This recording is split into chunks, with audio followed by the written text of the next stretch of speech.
Lahat ng nangyayari, merong dahilan. Meron pong dahilan kung bakit nyo napapanood itong video na ito ngayon.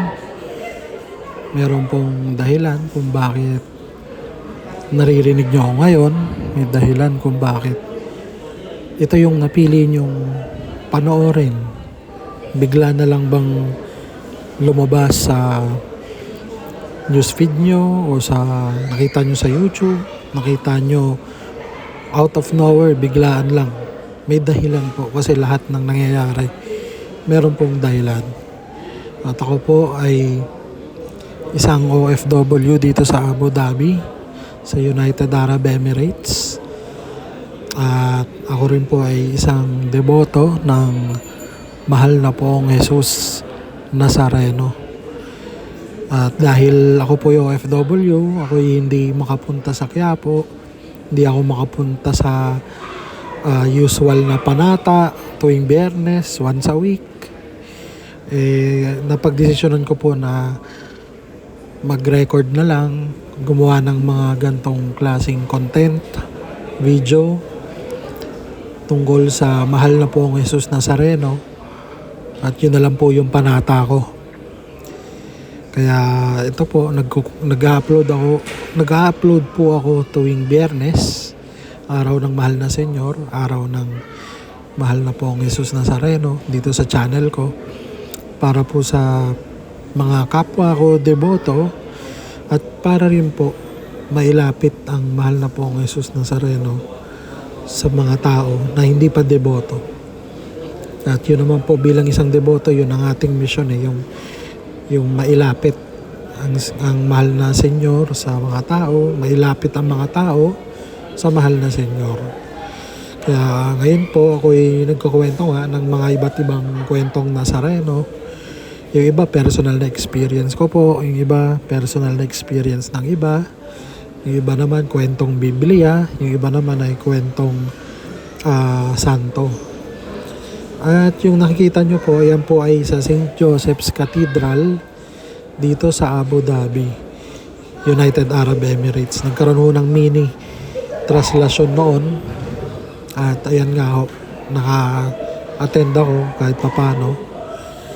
At ayun nga ho, nabanggit ko nga ho, nag-upload ng mga kwento. At napili ko pong ikwento sa inyo ngayon ay mga kwentong merong kaugnayan sa sakit. Kasi alam naman natin may mga kapatid tayo, may mga kaibigan na merong may sakit. At gusto lang natin na magkwento ng buhay ng mga santo, mga banal, na yung sakit nila, yun yung lalong naglapit sa kanila sa Diyos. Kasi alam naman natin yung pagkakasakit maaaring magdulot ng takot, kalungkutan, kawalang katiyakan. Ngunit sa buhay ng mga santo, ang pisikal na paghihirap ay madalas po nagiging lugar para sa mas malalim na panalangin, pagpapaubaya, pagpadalisay at pakikipag-isa kay Kristo. Pasensya na ko sa mga background na tunog, no? Kasi ako po ay nagre-record lamang sa food court ng isang mall. So, ayun po, tuloy po tayo doon sa kwento natin, no? So, ang una kong ikukwento ay si Saint Therese of Lisieux. So, kung tama ang pagkabanggit ko, pronunciation, Saint Therese of Lisieux. Itinuro sa kanya ng sakit niya na tuberculosis, TB, yung lubos na pagtitiwala.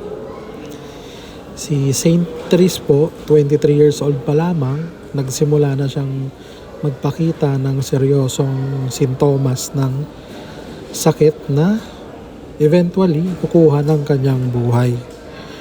Noong April 1896, kapanahonan ni Rizal, dumanas siya ng hemorrhage. Tapos yung unang senyales ng tuberculosis na unti-unting sisira sa kanyang kalusugan ay doon nga nagpakita.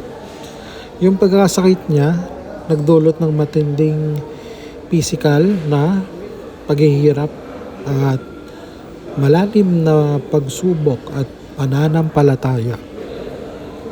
So dinescribe ni Pope John Paul II, Saint John Paul II, kung paano niya tinanggap ang sakit bilang isang araw, misteryosong pagdalaw mula mismo kay Kristo, mahal na pong Jesus Nazareno, na tinawag niyang kanyang banal na esposo. Habang lumalala ang kanyang kalagayan, inilipat siya sa infirmary noong July 1897. Hindi na magawa ni Therese yung marami sa mga bagay na gusto niyang gawin. Hindi na siya makakapunta sa mission sa ibang bansa na gustong-gusto niya sanang salihan. Yung kanyang apostolado ang naging panalangin, sakripisyo, pag-ibig at pag-aalay ng kanyang paghihirap mismo para kay Jesus. Itinuro sa kanya nung kanyang karamdaman na ang puso ay munting daan o little way. So hindi niya kailangan gumawa ng mga pambihirang bagay. Maaari siyang maging banal sa pamamagitan ng pag-ibig sa Diyos, na pinaka maliit na bagay at pagtitiwala sa Kanya ng lubos. Kahit na naghihirap ng matindi, yung kanyang last words o yung kanyang salita ay, Diyos ko, iniibig kita. So, yun si Saint Therese.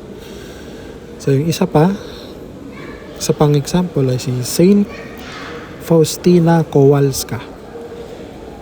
Tuberculosis din, TB. Kasi nung unang panahon, ang TB talaga ay nakamamatay. Ngayon, may marami ng cure, marami ng lunas sa tuberculosis. So, si Saint Faustina, dumanas siya ng tuberculosis sa kanyang baga at sistema ng pagtunaw. Yung sakit niya lalong lumala hanggang sa kinailangan na niya ng matagal ma-confine sa pagkaka-ospital. Namatay siya sa edad na 33 noong 1938 and dinescribe ng Vatican bilang nilamon ng TB at ng maraming pagdurusa na tinanggap niya bilang isang kusang loob na sakripisyo para sa mga makasalanan. Ang kanyang pisikal na paghihirap ay naging malapit na konektado sa kanyang debosyon sa banal na awa o yung Divine Mercy. Kung pamilyar ho kayo sa Divine Mercy Chaplet, yun po yun. Sa halip na hayaang maging mapait ang kanyang loob dahil sa sakit, inalay ni Faustina ang kanyang paghihirap kay Jesus Nazareno para sa mga makasalanan at para sa kaligtasan ng mga kaluluwa. Kahit na malubha ang sakit, patuloy siyang nanalangin para sa iba. Ang kanyang sakit ay nagpalalim din sa kanyang pagdedepende sa Diyos. Natutunan niya na hindi siya maaaring umasa sa kanyang pisikal na lakas. Kailangan niyang umasa sa banal na awa, sa Divine Mercy. Ang kanyang mensahe ay naging napakasimple. Sabi niya, Jesus, nagtitiwala ako sa iyo. Sa mga tuwid, ang kanyang karamdaman ay hindi lamang isang bagay na tiniis niya. Ito ay naging isang bagay na inialay niya ng may pag-ibig. Kung pamilyar po kayo sa Divine Mercy Chaplet, lagi pong binabanggit doon yung Jesus I trust in you. Jesus Nazareno, nagtitiwala ako sa iyo. So, isa pa ho, si Saint Bernadette Soubirous. Itinuro sa kanya ng sakit na yakapin ang krus. Tanggapin mo yung, di ba may sinasabing carry your cross. Matapos ang mga pagpapakita sa Lourdes, hindi naging madali ang buhay ni Bernadette. Dumanas siya ng mahinang kalusugan sa halos buong buhay niya, kabilang ang hika, tuberculosis ng buto kasama ang matinding pisikal na sakit. Kalaunan, naging Sister of Charity siya sa Nevers, kung saan namuhay siya ng tago na puno ng panalangin at paghihirap. Partikular na dinescribe ni Saint John Paul II, ang ating Santo Papa noon, si Bernadette bilang malupit na sinubok ng pisikal na sakit. Sinipi niya ang malalim na pagninilay nito tungkol sa paghihirap. Krus ng aking tagapagligtas, banal na krus. Sa iyo lamang ako naglalagay ng aking lakas, aking pag-asa at aking kagalakan. So, yun ang sabi. Binanggit din ni Pope Benedict XVI na yung buhay ni Bernadette ay madalas na nabahiran ng sakit at tumanggap siya ng sakramento ng pagpapahid ng langis o yung anointing of the sick. 4 na beses siyang tumanggap ng sacrament na yun. Binigyan diin niya ang kanyang pagpayag na tiisin ang lahat sa katahimikan upang bigyang kasiyahan si Jesus. Ang kanyang sakit ay nakatulong sa kanya na maunawaan ang isang sentral na bahagi ng espiritualidad ng mga Kristiyano. Hindi kinakailangang alisin ni Kristo ang bawat paghihirap, kundi pumapasok siya sa ating pagdurusa at nananatili kasama natin. So, yun ang buhay ni Saint Bernadette. Ang isa pa po ay ang isa sa mga paborito natin, paborito ng Pilipino, si Saint Padre Pio. Yung kanyang sakit na naglapit sa kanya ng higit sa krus. Si Saint Padre Pio ay nagtiis ng matinding pisikal at espiritual na paghihirap sa buong buhay niya. Ang kanyang mga sugat, ang stigmata, ay nagdulot sa kanya ng mga taon ng matinding sakit. Tiniis din niya ng paulit-ulit na pagsusuring medikal, mga paghihigpit sa kanyang ministeryo bilang pare, mga paratang at mga panahon ng pag-iisa.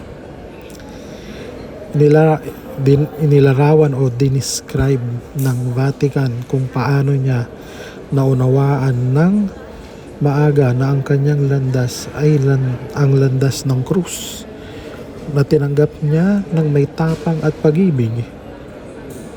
Sa loob ng maraming taon, tiniis niya ang sakit ng kanyang mga sugat ng may kahanga-hangang kapayapaan. Kung pamilyar ho kayo si Saint Padre Pio, di ba? Nagsusugat yung yung kamay niya. Meron siya nung mga alam niyo yung mga miracle na pinapakita, yung kung ano mismo yung mga sugat ni Jesus Nazareno nung crucifixion, sa kamay, sa paa, yung mga pinagpakuan, meron din siya. Sa halip na hayaang gawin siyang nakatuon sa sarili dahil sa paghihirap, si Saint Padre Pio po ay naging mas bukas para sa iba. Gumugol siya ng hindi mabilang na oras sa pakikinig ng mga kumpisal at paglilingkod sa mga taong lumalapit sa kanya. Partikular na binabanggit ng Vatican ang kanyang habag sa mga mahihirap, naghihirap at may sakit, na nakikita niya ang larawan ni Kristo. Ang kanyang paghihirap ay naging isang apostolado. Dinala niya ang kanyang sariling krus habang tinutulungan ang iba na dalhin ang kanila. So, yun ho, si Saint Padre Pio na isa sa paboritong santo ng mga Pilipino. So, ano po ba yung mga tinuturo sa atin ng mga santong ito tungkol sa sakit o karamdaman? So, makinig po kayo, lalo na kung meron kayong karamdaman. Lagi po natin tatandaan na ang mga santong ito ay hindi nagturo na dapat nating hanapin ang pagkakasakit o tumanggi sa lehitimong medikal na gamutan. Sa halip, pinakita nila sa atin kung paano tumugon kapag dumadating na yung paghihirap. Ang kanilang buhay ay nagtuturo sa atin na manalangin lagi kapag tayo ay natatakot. Kaya ako po, paborito ko po yung Mark 4:40, Mark chapter 4 verses 40. Lagi ko yung tinatandaan at nagdadasal kapag natatakot ako. Isa rin pong tinuturo sa atin na ipag-isa yung ating paghihirap sa krus ni Kristo. At ialay natin yung sakit natin para sa iba. Tumanggap tayo ng mga sakramento. Magtiwala sa kalooban ng Diyos kahit hindi natin ito naiintindihan. So, lagi natin yung tandaan. Humingi tayo ng paggaling. Sana gumaling tayo habang nananatiling bukas sa plano ng Diyos. Maganda ang paliwanag ni Pope St. John Paul II na ang paghihirap na tinanggap ng may pananampalataya ay maaaring maging saksi na hindi tayo pinabayaan ng Diyos. At binigyang diin ni Pope Benedict XVI na si Kristo ay hindi lamang nananatili sa labas ng taong naghihirap, pumapasok pa siya sa paghihirap na iyon at sinasamahan ang tao sa loob nito. Jesus Nazareno, banal na manggagamot, manatiling malapit sa lahat ng mga may sakit at naghihirap. Bigyan mo sila ng paggaling kung ito ang iyong kalooban, lakas upang dalhin ang kanilang krus, at biyaya upang manatili malapit sa iyo. Amen. Mahal na po ang Jesus Nazareno, habang buhay ako magpapatotoo sa walang hanggang pag-ibig at pagpapala mo. Amen. Amen.